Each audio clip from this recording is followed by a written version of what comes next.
This episode of Nerdist News is sponsored by the Science of Mortal Kombat.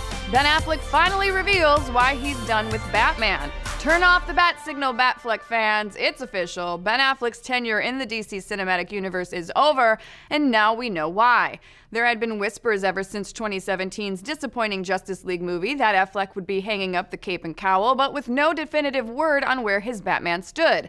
However, on January 30th of this year, Deadline reported that Affleck would step down from the role in Matt Reeves' The Batman, which had set a 2021 release date. Affleck himself confirmed this information with a quote tweet which read, "Excited for #TheBatman in summer 2021 and to see @Matt Reeves LA vision come to life." While this came as no real surprise to fans, mystery still surrounded why exactly Affleck was retiring as the world's greatest detective. But this week, that question was finally answered when Ben Affleck stopped by Jimmy Kimmel Live to close the case once and for all about his involvement with The Batman. Now, when asked about how things went down, Affleck explained the process of his attempt to direct the film and hone the story, where after working with a talented screenwriter, he just couldn't crack it and decided it was time to let someone else take a shot at it. Ben reiterated his support for the Batman director Matt Reeves, saying, "They've got some really good people, so I'm excited." After Jimmy Kimmel retired Batfleck's bat cape, Affleck went on to say, "Once and for all, I am not Batman." So there you have it. There's now a bat-sized hole in the DCEU. Now, this isn't the first time Affleck has formally stepped away from the Batman. Way back in 2017, Affleck vacated the director's chair but was still attached to the project as its star, saying, "It has become clear that I cannot do both jobs to the level they require. Together with the studio, I have decided to find a partner in a director who will collaborate with me on this massive film. I remain extremely committed to this project and look forward to bringing this to life for fans around the world." So, Affleck has since changed his tune slightly on why he departed the Batman as director. Now he's saying he couldn't crack the story rather than confirming his previous comments, which made it seem like he wanted to focus on the acting side of things to do the character justice.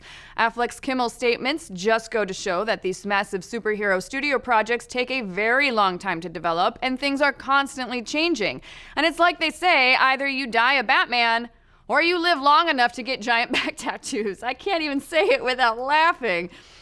So what does all of this mean for the future of Batman himself and Matt Reeves' The Batman? According to Reeves, The Batman will be a more noir-esque detective story than we've seen before, and that there will be a rogues gallery of Batman baddies. And since the first comments about Affleck's departure were made earlier this year, casting rumors have been raging about who will take up the cape and cowl. Some names that have been floating around include Twilight star Robert Pattinson, who definitely has the brooding aspect of Bruce Wayne/Batman's personality down pat. In late January, Variety's Justin Kroll tweeted some info about the Batman's casting process, that Warner Brothers wants a familiar face and Matt Reeves has a certain age in mind, and that age is very specific for Batman himself. The internet got itself worked up over another possibility surrounding a current Marvel Cinematic Universe star, Star-Lord, that is, Chris Pratt. Pratt, however, seemed to have no knowledge of this information. In an interview with MTV News, Pratt was told that Irish bookmakers have his odds at playing the Caped Crusader at 16-1. Pratt then responded to these odds by saying, "I didn't know that. You can bet on this stuff? Wow! We should bet enough to budget the movie and then just do a boondoggle Batman that just gets 0% on Rotten Tomatoes." So it doesn't seem like there's any real credence to the Pratt Bat rumors at this point. No matter who ends up in the mask, we're glad to see Ben Affleck has a sense of humor about his send-off, and we can't wait to see who takes up residence in the Batcave next. But what do you folks think? Are you sad to see Batfleck go? Who do you want to see lounging around Wayne Manor next? Let's discuss. Be sure to like, subscribe, and mash that little bell to get notified every time we go live with a show or drop a new video, like with our new show, The Science of Mortal Kombat. Here's a quick teaser. Scorpion, Sub-Zero, and Scarlet are some of the deadliest characters in all of video game history, but how would they fare in a fight to the death with the laws of physics?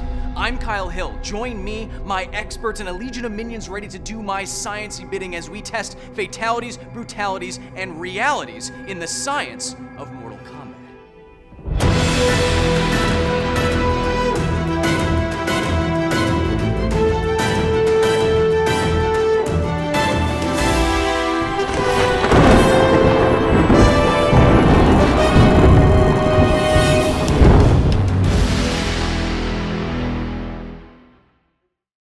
Are you ready? He sounds ready.